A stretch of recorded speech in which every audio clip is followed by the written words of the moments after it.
جس بندے پر نفسانی خواہشات اور ہوس کی پیروی غالب آ گئی، اس پر توفیق کے دروازے بند ہو گئے۔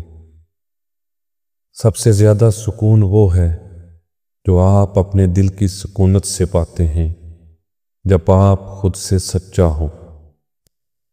ہو سکتا ہے تمہاری زندگی کا ایک خالی صفحہ اللہ تعالیٰ تمہاری چاہت سے بھرنا چاہتا ہو، اس لیے دعا کرو، شاید دعا ہی تمہارا مقدر بدل دے۔ جو کچھ گزر گیا اس پر افسوس نہ کرو، اور جو کچھ آنے والا ہے اس کا اندیشہ مت رکھو، بلکہ موجودہ وقت کی قدر و حفاظت کرو۔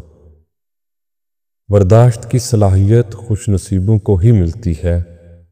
اخلاق کا حسن جس انسان میں آ جائے وہ خالق اور مخلوق دونوں کا محبوب بن جاتا ہے۔ دل انسان کے دروازے ہوتے ہیں، اگر دستک دینا ہی چاہتے ہیں تو نرمی سے دیں۔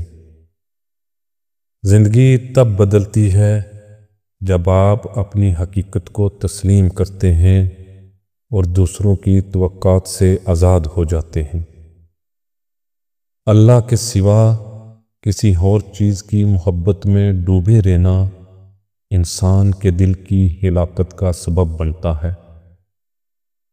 تھوڑی دیر کے لیے قبرستان جا اور خاموشی سے بیٹھ اور ان بولنے والوں کی خاموشی کو سن۔ جب اللہ کسی سے ناراض ہوتا ہے تو اس سے اپنے ذکر کی توفیق چھین لیتا ہے۔